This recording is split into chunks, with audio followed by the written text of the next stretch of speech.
Hey everyone, what's up? Welcome back to my channel. Today's video will be a quick one.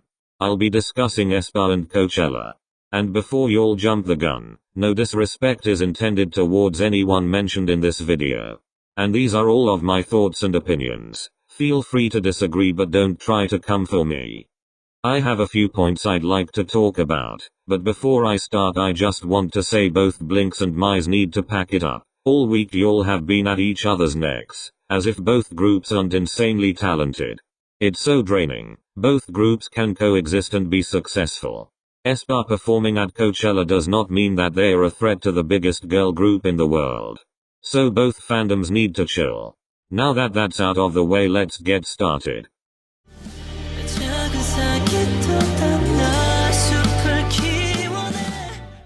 First off, a lot of the newer girl groups that gain traction get compared to the Pinks, but in this particular case SM started this shit.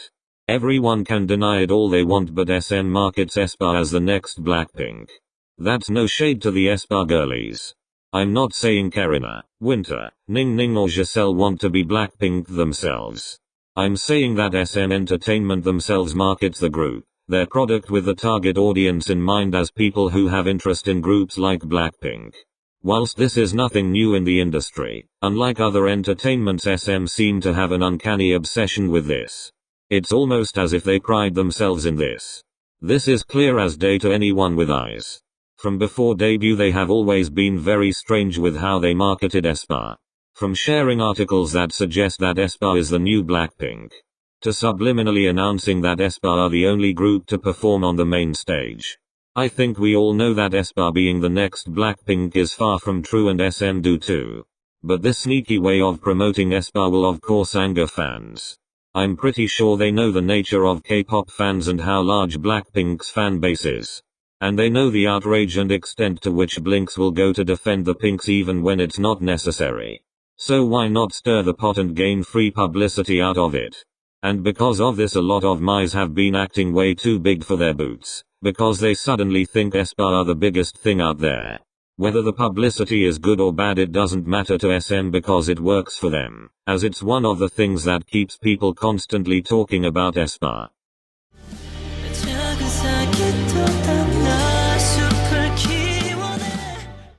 SM prematurely placed aespa on an international stage. Not only was it one of their first proper stages performing with an actual crowd, but it was also a crowd that wasn't their fans.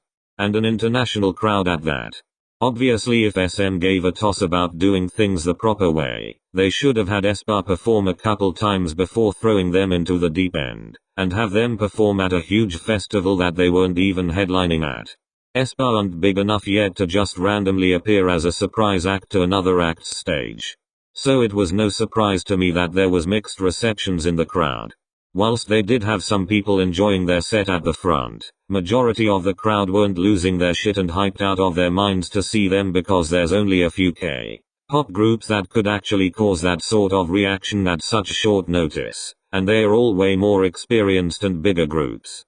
SM knew this. I don't even think they cared about prepping aespa for the actual performance, which reinforces my point that they only cared about the exposure because it got the internet moving and talking about aespa.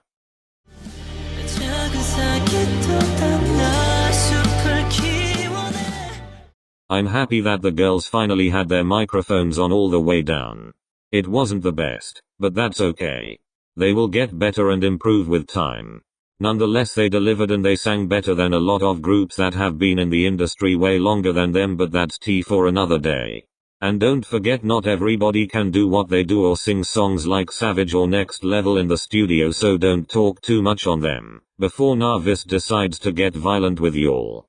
At the end of the day, we heard them slay live, which is what everyone wanted, and Winter chomped down with her insane stamina.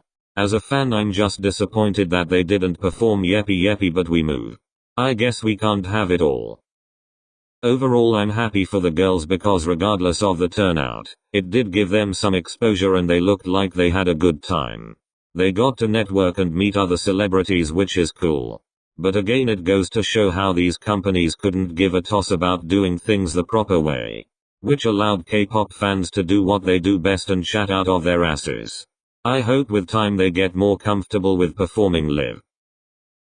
And that brings us to the end. Thank you so much for watching. Please like and feel free to comment what you think of my opinions. Comment some of your own. And don't forget to subscribe. Until next time, see you.